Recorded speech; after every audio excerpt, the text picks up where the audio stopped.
I guess it was because I was trying to figure out who I was and how that could be fixed, something like that. I started to pay very careful attention to what I was saying.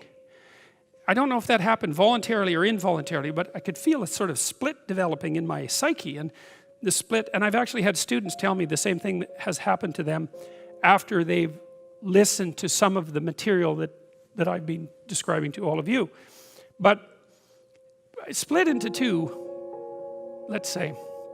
And one part was let's say the old me that was talking a lot and that liked to argue and that liked ideas. And there was another part that was watching that part, like just with its eyes open and neutrally judging.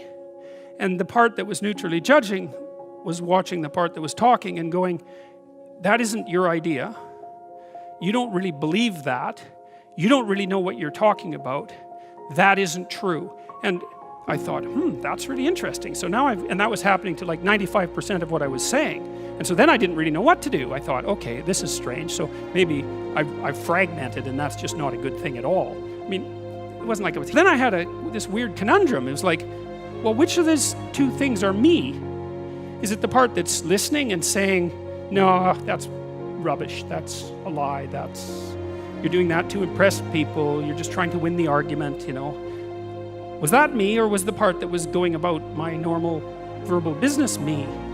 And I didn't know, but I decided I would go with the critic. And then what I tried to do, what I learned to do, I think, was to stop saying things that made me weak. And now I mean, I'm still trying to do that because I'm always feeling when I talk whether or not the words that I'm saying are either making me align or making me come apart.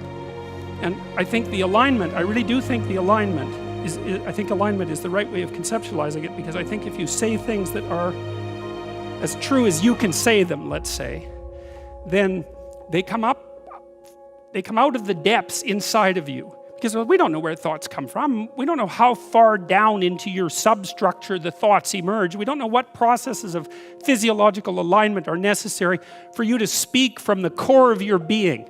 We don't understand any of that. We don't even conceptualize that, but I believe that you can feel that. And I learned some of that from reading Carl Rogers, by the way, who's a great clinician, because he talked about mental health in part as a coherence between the spiritual or the abstract and the physical, that the two things were aligned. And there's a lot of idea of alignment in psychoanalytic and clinical thinking.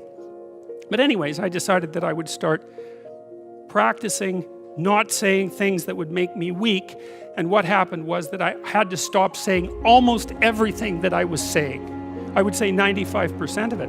It's a hell of a shock to wake up and I mean, this was over a few months, but it's a hell of a shock to wake up and realize that you're mostly dead wood.